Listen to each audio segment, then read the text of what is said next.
Hey, I'm Corey Strader. I was art director on Subnautica 1 and Below Zero, and on Subnautica 2 I'm the visual development lead. We know fans have been looking forward to learning more about the creatures in Subnautica 2. So in this dev video, we want to take you through the process of how we create a creature from the very beginning all the way through the various stages of development. We're going to show you how we created the collector Leviathan, starting at the beginning with the concept art. The visual design for this Leviathan started with multiple rounds of quick, low-detail thumbnail sketches. Here we're focused on exploring a wide range of shapes and silhouettes. It was important to find a look that both aligned with the design brief and was distinct from the Leviathans in our previous Subnautica games. Out of all these designs, this Cthulhu-inspired beast resonated with the team. There's 4 tentacles to grab, crush, swat, and terrify players. The next pass, though still rough, reworked the head and body and added some color and patterning.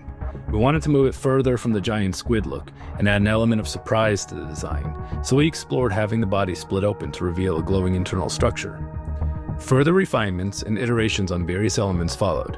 Explorations of different looks for the internal structure, mouth anatomy, head patterning, and deadly tentacle tips.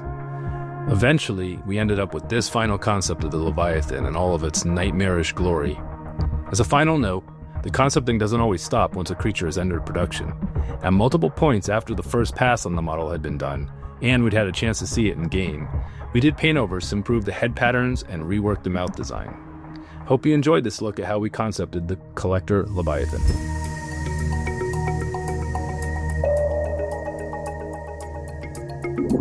Hi, my name is Marcelo, and I'm the lead character artist on Subnautica 2. And today, I'm going to give you guys a quick glance behind the curtain on the process of modeling the collector Leviathan. As with pretty much all creatures that we make, it starts out as a single sphere, that I then start modeling its shape. This process is very similar to traditional clay sculpting. At this point, I'm focusing on getting the main forms and proportions of the creature down, so that I have everything where I need it without worrying about detail.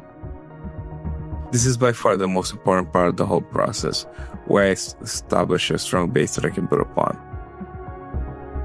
After that's done, I start building the model structure, and this is where I can have some fun making it look and feel believable. As this guy is very large, it takes a lot of detail to make sure that it holds up in quality up close. And that means many hours of drawing little wrinkles and pores, so that in the end it looks just right. And after many hours of work, here's the final sculpt. After we get the sculpt done, we go through a lot of technical processes and iteration that I won't bore you with, until we get to the final result in an engine that we can play with and that you can see now. Thank you for watching, and I can't wait for you guys to see this in game.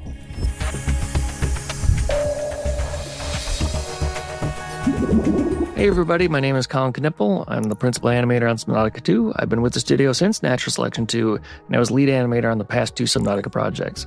We animators at Unknown Worlds like to wear a lot of hats in our department, so I'll be showing you some of the rigging work I did on the collector Leviathan. Something different we did for Subnautica 2 is that we're using Blender. Blender is an open source project, meaning all of you can go and download to use this tool for free right now. Blender was a tool we investigated way back at the start of Subnautica, but it really hit its strides around the time of Below Zero, and it felt production ready when we began this project. I've enjoyed using the rapidly developing software, and I'm pleased to know our fans can get inspired by using the same software the Subnautica devs use. Another new aspect of Subnautica is our use of Unreal and our adoption of Unreal control rigging. The workflow has some cool innovations new to rigging systems. With this new tool, we can bring previously impossible rigging techniques into our game. I love learning new systems and seeing what I can get out of them, so this has been a lot of fun for me. What control rigs have allowed us to do is build our cinematics within our game world. With this, we can build nuanced and exciting cinematics faster than we could have dreamed with our previous tools. These new tools will allow us to push cinematics and creature interactions to a new level of immersion.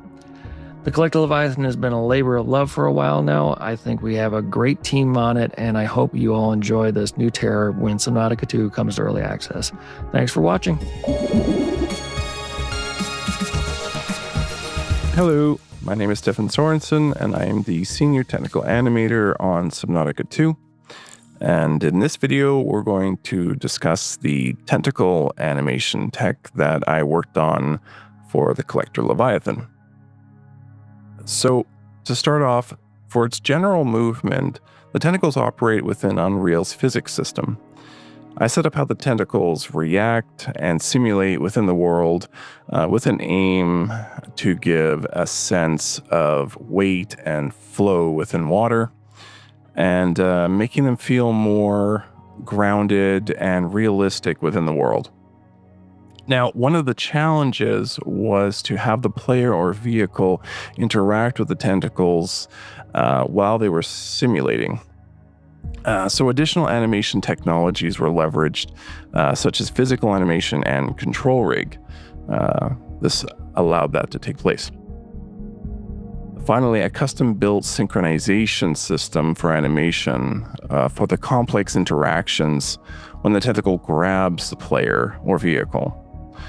When all the systems are working together, this provides a fairly cool visual experience for the collector Leviathan when it grabs the player. Hi everyone, I'm Lewis, designer on Subnautica 2, currently focusing my work on Leviathans in the game. Here I will walk you through some of the process for developing one of our main Leviathans, the collector.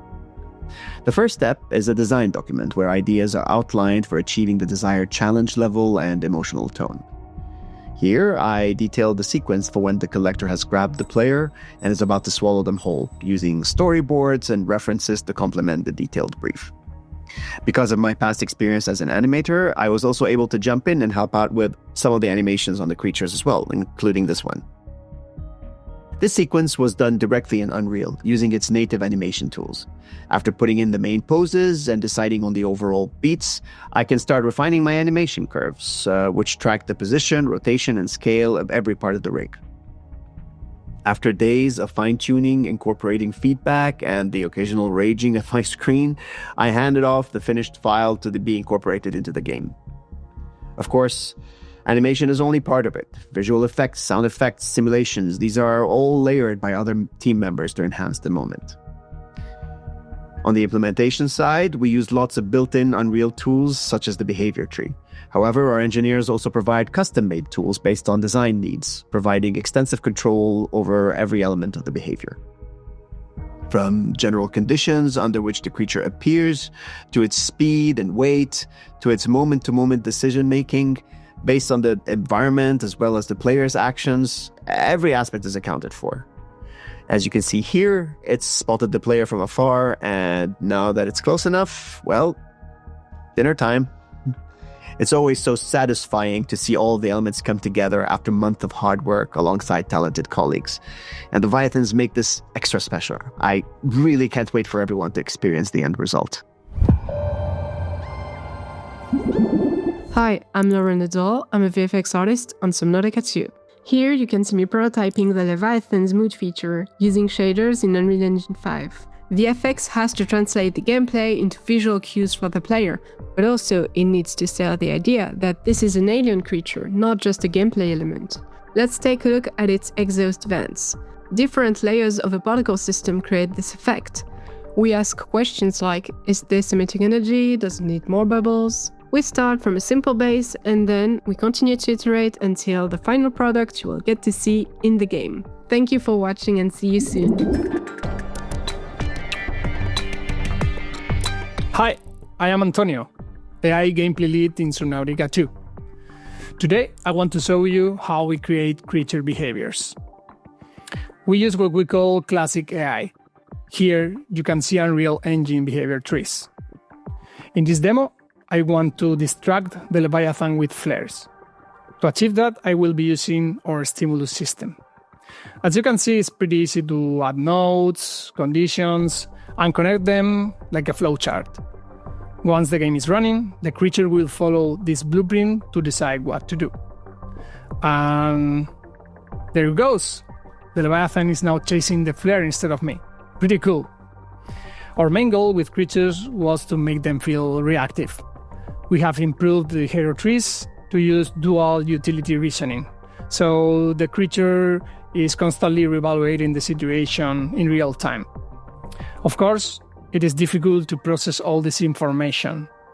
We have developed powerful debugging tools so designers can actually see what's happening. Can't wait for you to discover all the cool behaviors we have created. Thanks for watching. Want to know more? Come join our Discord and follow our social channels. Clear.